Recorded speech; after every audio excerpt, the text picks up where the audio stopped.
Halo teman-teman, kali ini saya akan menjelaskan tentang interaksi komponen biotik dan abiotik serta tipe-tipe ekosistem. Seperti yang sebelumnya saya jelaskan, komponen biotik adalah komponen lingkungan yang terdiri atas makhluk hidup. Pada pokoknya, makhluk hidup dapat digolongkan berdasarkan jenis-jenis tertentu, misalnya golongan manusia, hewan, dan tumbuhan. Makhluk hidup berdasarkan ukurannya digolongkan menjadi mikroorganisme dan makroorganisme. Komponen biotik dalam ekosistem berdasarkan peranannya dikelompokkan menjadi tiga, yaitu sebagai produsen, konsumen, dan pengurai atau dekomposer. Sedangkan komponen abiotik adalah komponen penyusun ekosistem yang terdiri dari benda-benda tidak hidup atau benda mati. Faktor yang mempengaruhi organisme antara lain adalah cahaya matahari, suhu, kelembapan, kadar garam, dan kondisi tanah. Berikut contoh gambar rantai makanan dan jaring-jaring makanan. Rantai makanan adalah proses makanan dan dimakan dari organisme pada suatu tingkat trofik ke tingkat trofik berikutnya akan membentuk suatu urutan dengan pola dan arah tertentu yang dapat digambarkan dalam bentuk rantai makanan dan jaring-jaring makanan. Rantai makanan terdiri atas dua tipe dasar, yaitu satu, tipe perumput. Tipe perumput adalah tingkat trofik pertamanya dimulai dari tumbuhan hijau ke herbivora kemudian karnivora.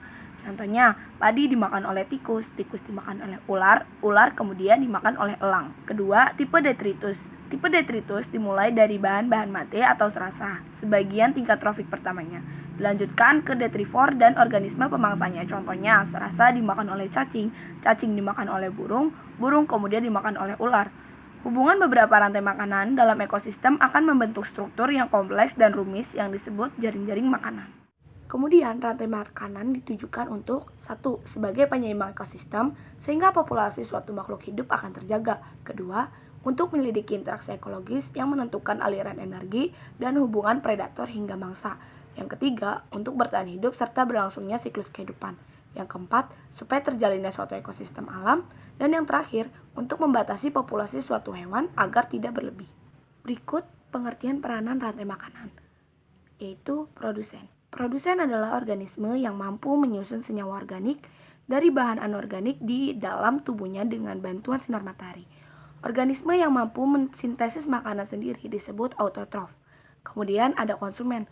Konsumen adalah organisme yang mendapatkan energi dari produsen.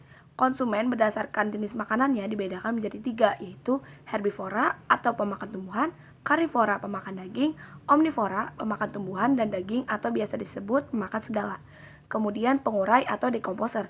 Pengurai atau dekomposer mendapatkan energi dengan mengubah bahan aorganik dari produk atau sisa tubuh organisme.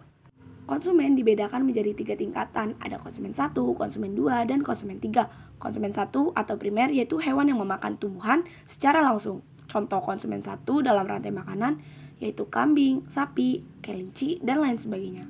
Konsumen 2 atau sekunder. Makhluk hidup ini disebut dengan pemakan daging dan pemakan segala. Contoh makhluk hidup yang berperan sebagai konsumen 2, diantaranya katak dan ikan.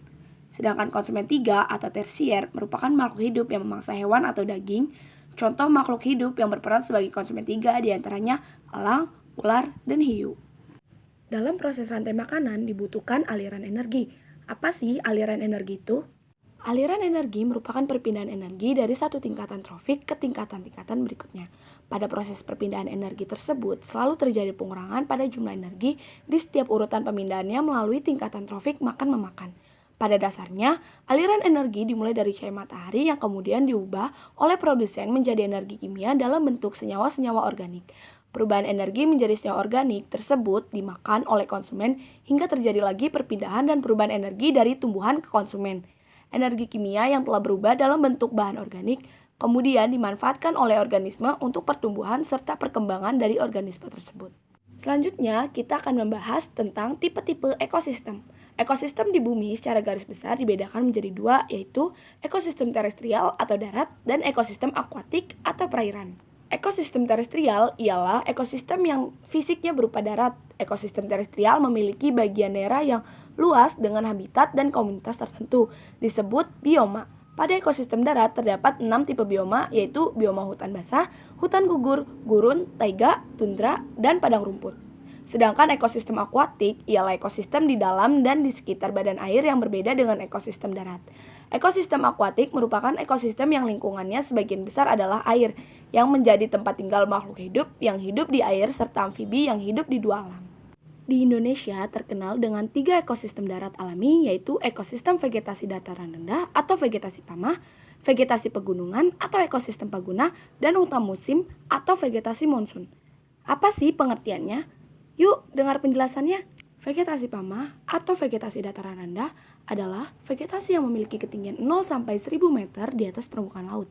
Di antaranya hutan bakau, hutan rawa air tawar, hutan rawa gambut, hutan sagu, dan hutan tepi sungai.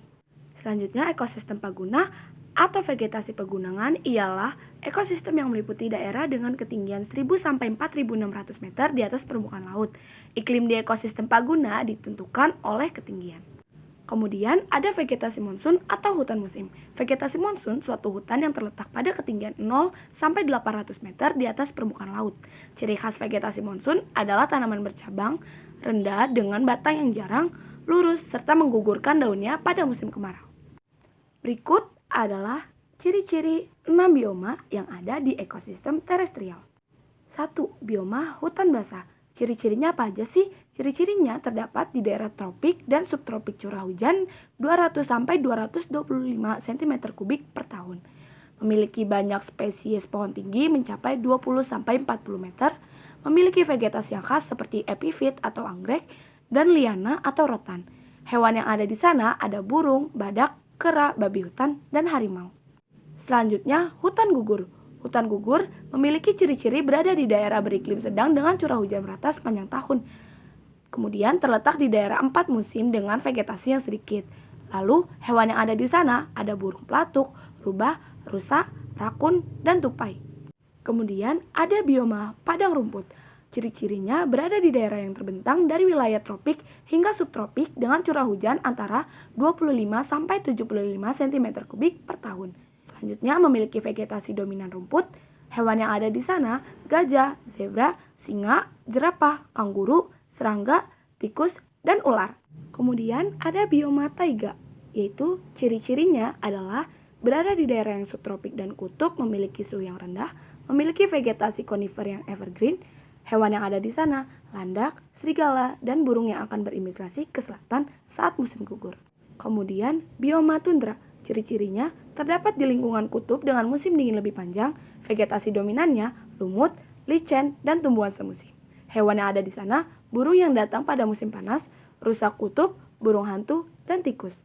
Kemudian bioma gurun. Ciri-cirinya yaitu terdapat di daerah yang sangat kering dan tropik dengan curah hujan sangat rendah, sekitar 25 cm3 per tahun, dan suhunya fluktuatif.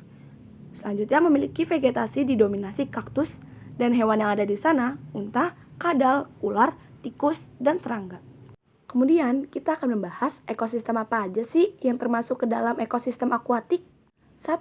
Ada ekosistem laut. Ekosistem laut disebut juga ekosistem bahari. Ekosistem laut ditandai oleh salinitas atau kadar garam yang tinggi. Salinitas rata-rata air laut adalah 3,5%. Komunitas biotik dalam lingkungan laut memiliki peran masing-masing seperti produsen dan konsumen. Kedua, ekosistem terumbu karang. Ekosistem ini terletak di laut dangkal dan terumbu karang. Daerah ini masih tembus cahaya matahari sehingga fotosintesis dapat berlangsung. Dalam ekosistem ini, hidup berbagai jenis ikan, udang, ganggang, dan berbagai jenis coelanterata. Ketiga adalah ekosistem pantai. Ekosistem pantai terletak berbatasan dengan ekosistem darat, laut, dan daerah pasang surut laut. Daerah ini dihuni oleh beberapa jenis ganggang, moluska, remis, ganggang previra, dan sejenisnya. Keempat, ekosistem estuarla.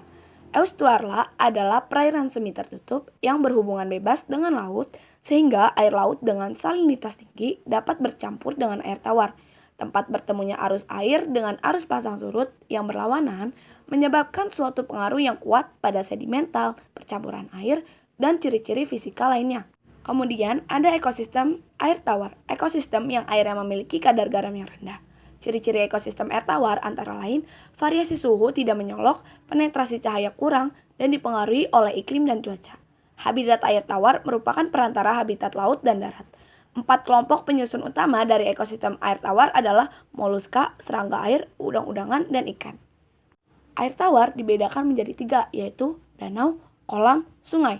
Danau terbagi menjadi 4 daerah, yaitu zona litoral, zona limnetik, zona profundal, dan zona bentik.